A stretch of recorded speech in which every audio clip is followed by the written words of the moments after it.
오늘 발표 주제는 그 CSF 디바이스하고 션트 인펙션과 매니지먼트에 관한 걸 겁니다.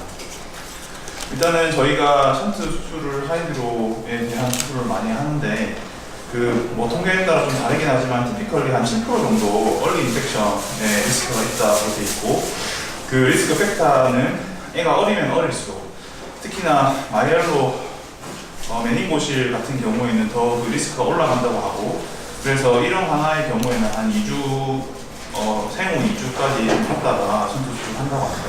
그리고 프록시저에 이게 좀 수술 시간이 길어지면 리스크가 올라가고, 그 다음에 유혈수 이펙트가 있으면은 그 리스크가 올라갑니다. 그래서 다음과 같은 모빌리티가 생길 수 있고, 그래서 션트 인펙션을 보면 대부분 한 50% 이상에서는 수술 후 2주 내에 발생하는 걸로 되어 있습니다. 그리고 70%가 수술 후 2달 내에 발생하고, 얼리 인펙션을 주로 하고, 일단 소스는 그 환자의 그 스킨에 있는 그 세균입니다. 그래서 가장 흔한 세균이 스타필로코커스 에피더미디스가 되겠습니다. 그리고 한 3%가량 통계적으로 한 3%에서 수술 시 나간 CSF 스터디에서 균이 검정된다고 합니다. 그래서 션트 수술할 때는 꼭 CSF 스터디가 나가야 됩니다. 그래서 션트 인펙션은 얼리 인펙션과 레이트 인펙션으로 나뉘어 볼 수 있겠고, 레이트 인펙션은 6개월 이상을 얘기를 합니다. 얼리 인펙션의 경우 모스트 커먼이 스타필로 에피더미디스가 되겠고, 그 다음에 S 아우리우스, 그 다음에 그람 네거티브 바실라이. 그람 네거티브 바실라이가 동동된 경우에는 또 임상 양상이나 좀 그런 디지즈 코스가 좀 안 좋은 걸로 되어 있습니다. 그리고 네오네이트 같은 경우에는 이콜라이나 스트레프토 포쿠스, 헤몰리티쿠스가 잘 동종된다고 합니다. 그 레이트 인펙션은 6개월 이상 후에, 수술 후 6개월 이상 후에 발생한 인펙션을 얘기를 하고 약 한 6% 정도입니다. 여기에서도 대부분 그 피부 정제균인 그 스타필로코쿠스 에피더미디스가 되겠습니다. 그리고 드물게 그 캔디다 인펙션도 발견이 되는데, 보통 1살보다 더 어린 아기에게 발생을 하고, 인시던스는 1%에서 한 7% 정도 됩니다.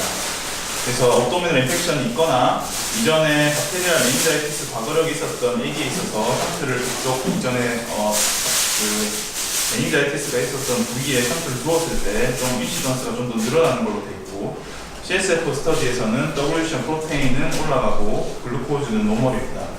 트리트먼트는 다른 션트 인펙션과 비슷합니다. 일단은 컴플리트하게 제거를 하고, 필요하면 DVD를 넣고, 안티펑갈 테라피를 IV로 하고, 그리고 괜찮아졌다는 게 보이고, 그 CSF 스터디에서 괜찮고, 그리고 그 항균제 테라피를 한 일주일 정도 한 다음에 다시 션트를 하게 되고, 그 IV로 안티펑갈 에이전트는 한 2달 정도 쓰게 됩니다. 그 다음에 션트 인펙션은 여러 가지 증상으로 오는데 특별한 증상이 없을 수도 있고, 노지아 보미팅, 좀 처질 수도 있고, 아노렉시아, 이리터빌리티 이런 게 발생할 수도 있고, 그리고 29%의 그 션트 말풍선 그 환자에 있어서 한 29%에서 션트 인펙션이 발견된다고 하고, 그 가장 모스트 커먼 균인, 스킨 상재균인 스타필로코커스 에피더미디스 같은 경우는 좀 인돌런트한 디지즈 코스를 가지고 있고, 그람 네거티브 바실라이 인펙션 같은 경우에는 좀 그게 동종되는 빈도는 좀 적긴 하지만, 이게 동종이 되면 좀 더 시비어한 일리스를 가지고 있다. 그리고 저희가 그 션트 인펙션을 의심을 해야 될 게, 그 션트 튜브 주변으로 해서 ASMR나 텐더니스가 있으면 션트 인펙션을 좀 의심을 해야 됩니다. 그리고 션트 네프라이티스가 있는데, 이거는 그 피를 통해서 그 션트 인펙션 균이 피를 통해서 전파가 되든지 아니면 이뮨 컴플렉스 디퍼짓이 생겨서 그 네프라이티스가 발생을 해서 프로테인 유리아나 헤마추리아가 발생할 수 있습니다.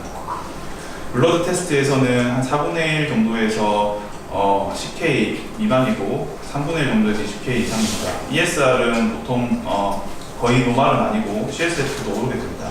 블러드 컬처에서는 병정이 안 되는 경우가 많으며, CSF 스터디에서 보통은 100개 이상은 넘지 않고 한 50% 정도에서 그람 스테인에서 파지티브로 나오고, 그리고 프로테인이 올라가 있고 글루코즈가 떨어져 있습니다.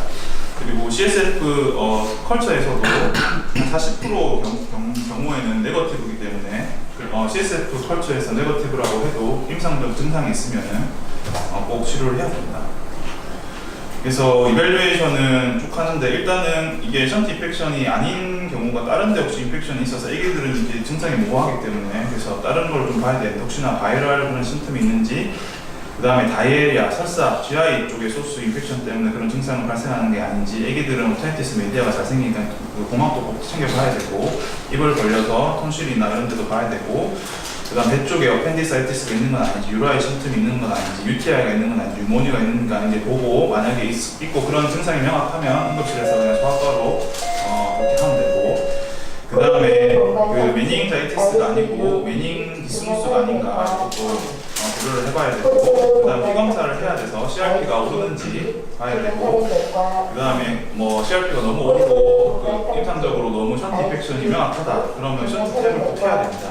할 때는 제일 중요한 게 그 항상 그 이걸로 인한 2차적인 감염이 더 심화될 수 있기 때문에 항상 쉐이빙을 하고 베타딘도 여러 번 발라서 꼭 인펙션이 안 생기도록 한 다음에 조심스럽게 그 레저볼을 통해서 CSF 스터디를 하게 됩니다. 그래서 그람데브리오 바실라에는 좀 더 하이 모빌리티를 가지고 있다는 거고 CT 같은 경우에는 별로 도움이 안 된다고 되어 있는데 저희 같은 경우에는 그 윤상 교수님 얘기들이 많기 때문에 션트 말펑션이나 이런 걸 하기 위해서 CT는 꼭 찍어봐야 되고 그 다음에 백쪽 그 VP 션트가 많기 때문에 VP 션트 같은 경우에는 그 션트 그 관을 통해서 배 쪽으로 내려가서 페리토나이티스가 많이 생길 수 있기 때문에 업도미널 소노나 CT도 고려해봐야 되고 그 다음에 LP는 잘 레코멘드 하지 않는다고 합니다. obstructive 하이드로 같은 경우에는 굉장히 짧기 때문에 하지 않고 션트가 있으면 레저볼 통해서 하는 게 좋다고 보는 데 있는데 그때 케이스 바이 케이스로 하면 될 것 같습니다. 그 다음에 트리트먼트는 안티바이오틱스 언론을 쓰는 경우도 있는데 이 경우는 치료가 잘 안 되기 때문에 다음과 같은 특수한 경우에 하게끔 돼 있고 이제 터미널리 1 하다든지 아니면 아나세틱스 리스크가 굉장히 좀 전신 마취하기 힘들다든지 아니면 슬립 벤트리클이 있어가지고 카테터라이즈 하기가 힘들 경우에는 이제 안티바이오틱스 언론을 좀 고려해 봐야 되고 그 이제 션트를 제거를 해야 됩니다. 그래서 제거를 하는 거고 그리고 하드웨어에서 한 8% 정도만 션트 인펙션에서 그 스터디를 한 걸로 돼 있고 그래서 슈도 시스트가 있으면 바로 슈도 시스트를 제거하는 게 아니고 안에 그 플루이드를 다 제거한 다음에 제거하라고 책에 돼 있고 임페리컬 안티바이오틱스는 일단 션트 인펙션이 진단이 되면 일단 무조건 IV 방코마이신을 써야 되고 그래서 CSF로 페인트하기 위해서 좀 하이 도즈, 하이 컨센트레이션이 돼야 되고 한 18% 정도 되면은 CSF로 간다고 하고 PO 리팡피는 그 커버리지 증가를 위해서 해도 되고 안 해도 되고 만약에 하게 되면 케이지당 대의당 10mg 이렇게 하면 되고 그리고 컬처에서 이제 균이 동정이 되면 거기에 맞게끔 적절한 항생제로 바꾸든지 그렇게 하면 됩니다. 그리고 그 인트라 벤트리큘러 인젝션도 고려할 수 있습니다. 그래서 균이 동종이 되면은 거기에 맞게끔 하면 되고 그건 책 찾아보고 하면 될 것 같습니다.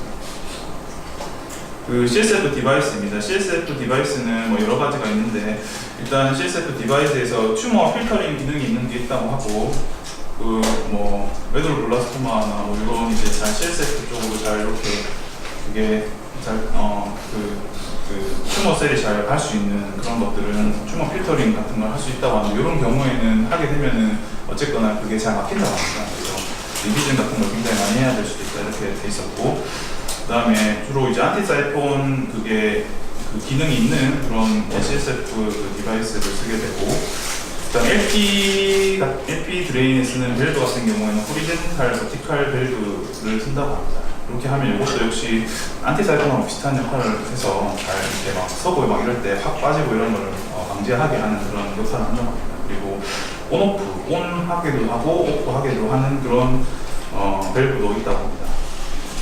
그래서 저희가 주로 쓰는 그것만 좀 더 생각하는데 일단 윤상 교수님 및 여러 교수님께서 많이 쓰시는 메드트로닉 스트라타 밸브가 있겠습니다. 일단 요 보면은 요 항상 화살표가 이제 CSF가 흐르는 양상입니다. 그래서 요거는 다들 외우고 계시겠지만 저는 점점 기준으로 외우는데 그래서 쭉쭉쭉쭉 돼 있고 밑으로 내려갔을 때 프레셔가 떨어지는 걸로 돼 있고 올라갈수록 이제 프레셔가 높은 걸로 돼 있습니다. 그리고 요즘에 많이 쓰는 코드만 서타스 밸브가 있습니다. 코드만 서타스 밸브는 좀 아무래도 매그네틱 필드에서 좀 돌아가는 게 좀 덜하다. 그리고 인펙션 리스크도 좀 떨어진다. 뭐 그런 게 홍보를 하고 있고, 그래서 저희도 종종 많이 쓰고 있고, 이것도 역시 좀 이게 좀 좋은 것 같습니다. 그래서 다음과 같이 이렇게 쭉 돼 있고, 그 다음에 종종 이제 응급실에서 보는데 분당 서울대나 이런 데서 이제 코드만 옛날 거 하킴 이제 밸브 있는데 이거는 장점이 굉장히 다양한 프레셔를 조절할 수 있다. 근데 요거 잘 아시겠지만 단점은 이제 밸브 조절기가 너무 무겁다. 그리고 잘 안 된다. 뭐 그런, 그 다음에 나중에 리빌 날 때 굉장히 어렵다. 그런 것도 있는 것 같습니다.